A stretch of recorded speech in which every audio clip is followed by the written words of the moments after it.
Yo, what's going on, guys? It's Gray here. Welcome back to another video. And in today's video, we're going to be talking about how David Goggins taught me how to run a business. He's 49 years old with a net worth of about $5 million, which compared to other people that we've talked about on this channel is not super high.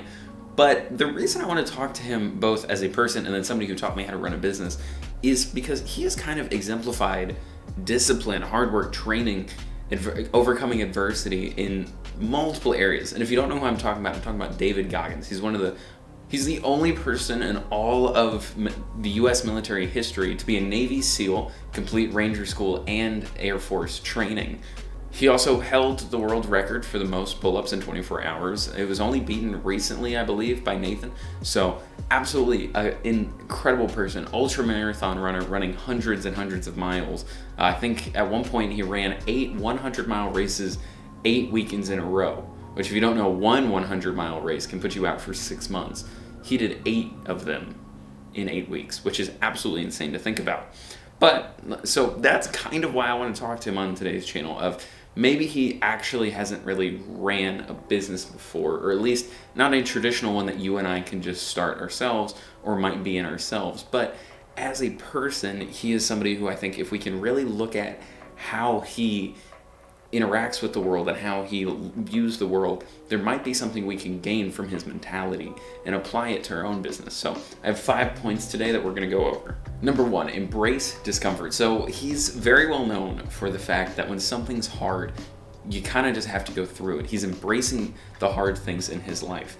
As I said, he's a Navy SEAL, and so you can just imagine his training for that. Incredibly uncomfortable and painful and difficult. So in your life, embracing that discomfort, whether it's in the gym, with relationships with people, making those tough choices, pushing yourself, taking those decisions and really pushing harder and pushing through them can really help you outshine your competition. So as many of you know, he did write the book Can't Hurt Me, which I've read both of his books, Can't Hurt Me and Never Finished. And honestly, I recommend all of you just go down and read it, because at the end of the day, it's going to be very difficult for me to convey that in this video of how hard this man actually is. Developmental toughness. So this kind of goes back to embracing discomfort, but when you come out of that discomfort, embracing this idea of being mentally tough, that you're going to have these challenges, but being unwavered by these decisions and at least having a stoic attitude towards it. This can help you handle setbacks, staying focused on growing your business and beating your competition. And that kind of leads me to talk about, in his book, he mentions this process called taking souls, which when I read this, I didn't really think of it in a business application and more of just a fitness application. But now that I've kind of thought about it, this really does apply in business, because he's looking at people and looking at your competitors, and if you can look at them and just, they're gonna look at you and see, okay, he's not actually gonna put a location there, he's not gonna close this deal, he's not gonna be able to do anything like that, and you look at them and you just push farther than they ever have, you're gonna end up taking their soul.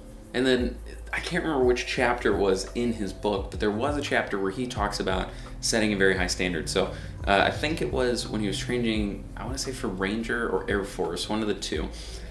He was kind of put in charge of his class, and he would just kind of raise the bar. I know in Navy SEAL training he did this, where they're already at their end, they're mentally at the limit, and he starts throwing. They have this boat over his head, and most people they'd just be dying to conserve as much energy as they possibly can. But what he'd do is he'd just kind of start throwing the boat up and singing and chanting and getting his team to push themselves, to where I think that really sets an example for us of, you set such a high standard for yourself that if you can obtain even your highest of standards, the people around you will notice that, and it'll actually end up pushing them farther for you and with you. So I really think in business, setting such a high standard for both maybe our income, our revenue, things like that, the way we do business, how clean our locations are, or how simple our communication is, or how quickly we respond to things, whatever aspect you want to apply this to, I really recommend you apply it to all the aspects of your business. Constantly striving for improvement, delivering high quality work, and setting ambitious goals really does help push yourself to that higher standard. That brings me to point number 4, commit to discipline and consistency. So as I've talked about on this YouTube channel before, a lot of people that are successful in business and just in life in general they do a few things, and all these videos kind of overlap. You've heard me mention a lot of these people build brands and audiences, which I'm gonna not make that point today, but definitely David Goggins has done that. He is dedicated to the consistency of what he does, whether that be workouts or runs or his speeches, getting enough of those reps in.